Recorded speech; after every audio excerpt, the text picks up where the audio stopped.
Shri Gurubhyo Namaha. Welcome to a new session of Social Science Children.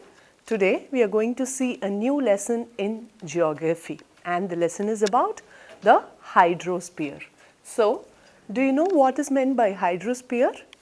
Anything that is comprising water is called as hydrosphere. This you would have learnt last year itself. What is meant by atmosphere, hydrosphere, lithosphere, right? The various landforms we would have already read, right? So now we will see in detail about what is hydrosphere. So this lesson we are going to see about hydrosphere.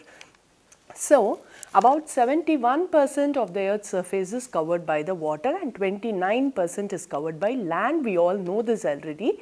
So, this 71% of the Earth's surface which is covered by water, right? The water particle in any form, it can be in a solid form, it can be in a liquid form, it can be in a gaseous state also. So, the water which is present on the surface of the earth, we call that surface as hydrosphere. So, all the water below the earth's surface, on the surface and also in the air, right. So, the water which is present on the surface of the earth, which is present below the surface of the earth, the same way which is present in the air, all these together forms hydrosphere.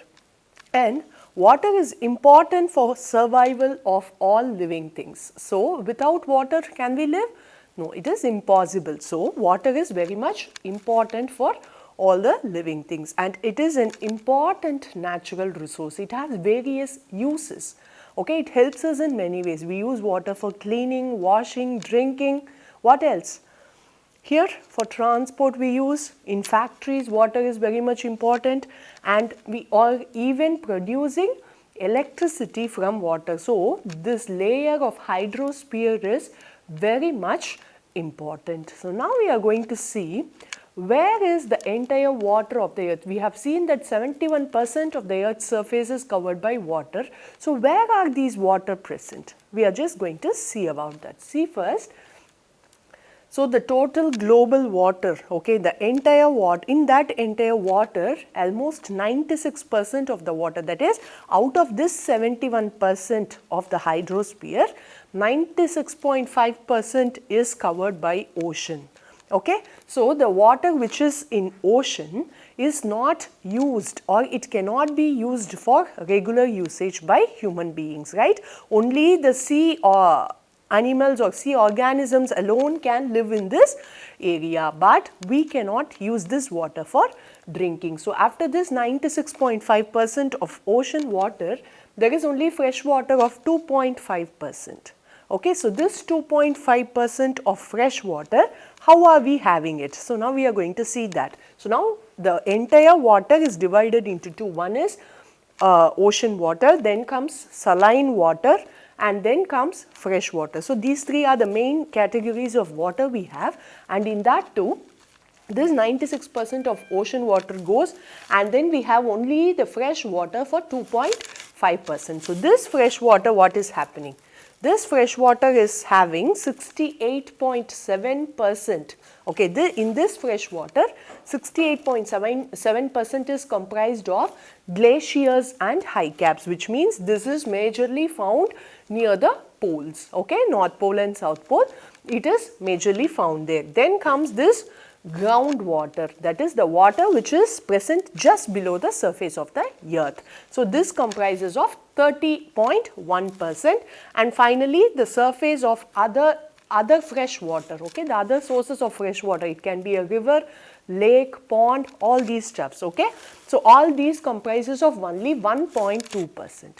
So, in that 1.2%, how we are dividing it? See, it is the ground ice and permafrost, it has only 69%, and the lakes are 20.9%, and then we have the soil moisture for 3.8%, swamps and marshes for 2.6%, rivers for only 0.49%, and then the living things in the atmosphere comprises of the balance 3.26%.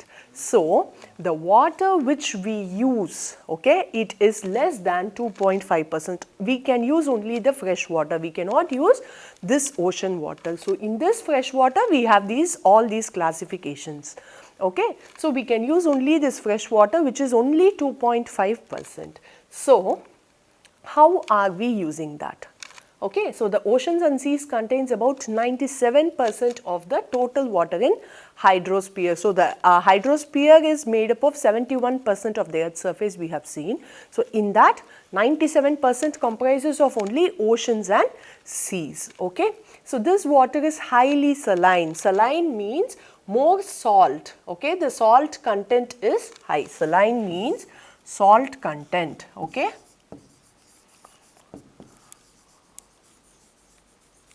So, the content of salt is very high when it is in ocean or sea. So, this makes that ocean water is unsuitable for drinking. So, we cannot drink this ocean water. So, what do?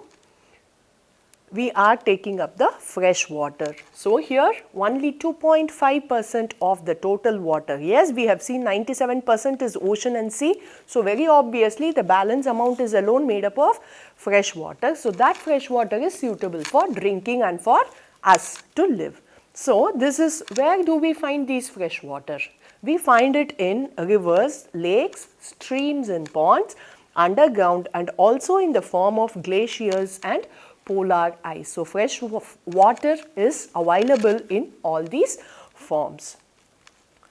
So, many organisms like fishes, algae live in saline water. So, all the sea organisms alone can live in this saline water, but human beings are mostly dependent on the rivers, lakes, rain and groundwater. So, we are totally dependent on this water. Then now we are going to see about water cycle. So, in the lesson of atmosphere itself, we are very much familiar with these words: evaporation, condensation and precipitation.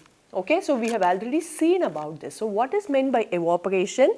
The water which is present on the surface of the earth, it goes to the sky, that is, it goes to the layer of atmosphere, and that is what we call it as evaporation, right. So, after evaporation takes place, more water vapor combines together, they form a liquid, they get a liquid form and that will form the cloud. So, formation, see, evaporation is the process of forming water vapor, right. So, from water vapor what do we get? When the water vapor condenses, it forms the clouds.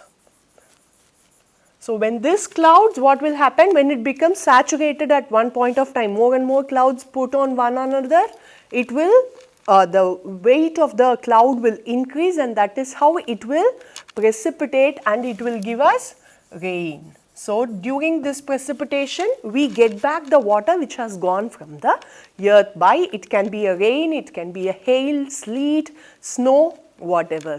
So, this collection, what is collection? The water which is present between this precipitation and evaporation, the water which stagnates for a period of time, that we call it as collection. So, this is what we are going to see in water cycle.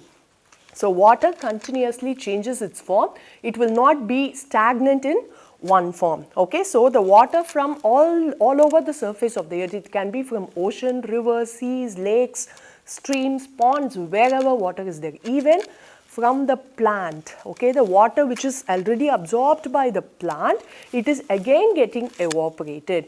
Okay. So, it is evaporated when it is heated by the sun, right. So, this process is called as evaporation. This water which goes to the atmosphere, we call it as evaporation. And what will happen? This water vapor will cool down and it will return back to liquid form, and that process is called as condensation. So, this clouds form, and at the saturation of clouds, precipitation occurs. So, clouds overloaded one on the other, what will happen? Precipitation will occur, and that will result in rain. Okay, so water falls back to the earth in the form of rain, snow, hail or sleet. So do you remember all these words which we have seen in the atmosphere lesson? Yeah. So this precipitation replenishes the water in the ocean, seas, rivers, lakes and ponds and underground. So what is meant by replenishes? Replenishes means filling back. Right? So this precipitation through the form of rain, it fills back all these rivers and oceans. Wherever the water has gone from, it again gives it back, right? So this continuous cycle of evaporation, condensation and precipitation is called as water cycle. This cycle maintains the level of water on the earth's surface. So this cycle will help us to maintain the water level on the surface of the earth, below the surface of the earth and also in the air, right? So now we are going to see about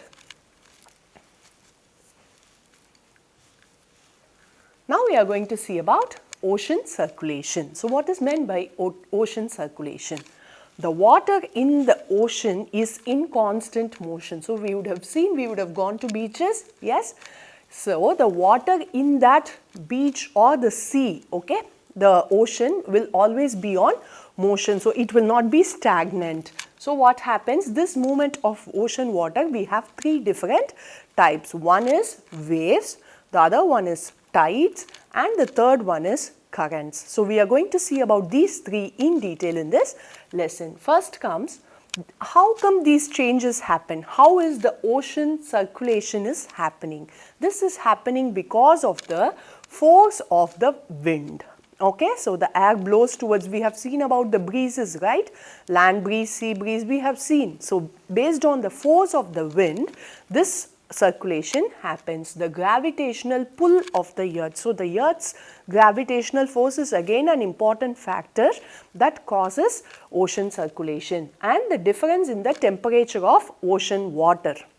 So when the water temperature varies, it again results in these ocean circulation. So now, shall we have a quick look on a video, children? Yeah, just have a look on this video. We will continue the lesson.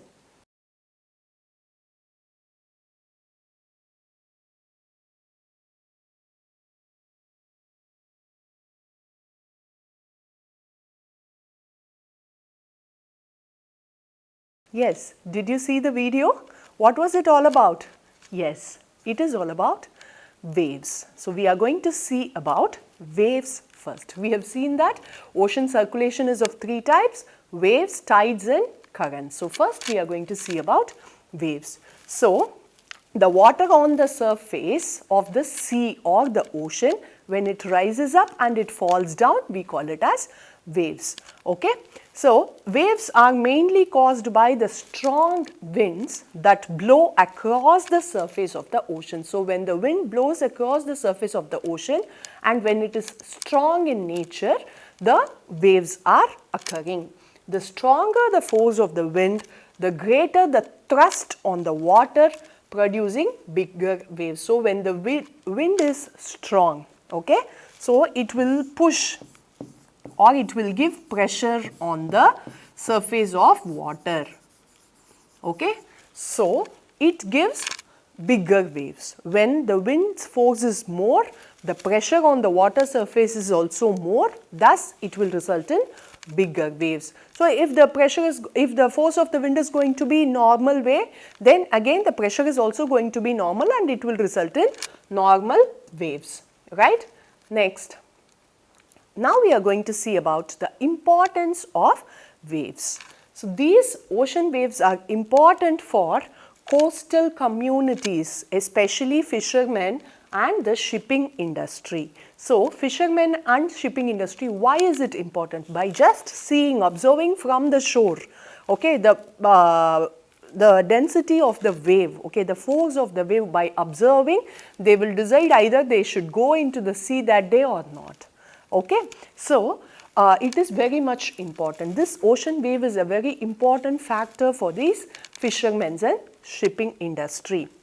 Then waves are also used by the people to predict the weather. So waves are again a very important factor in predicting the weather of the particular area. So with this, I am completing the first part of the lesson. See you in the next session with more interesting topic on this lesson. Thank you. Shri Gurubhyo Namaha.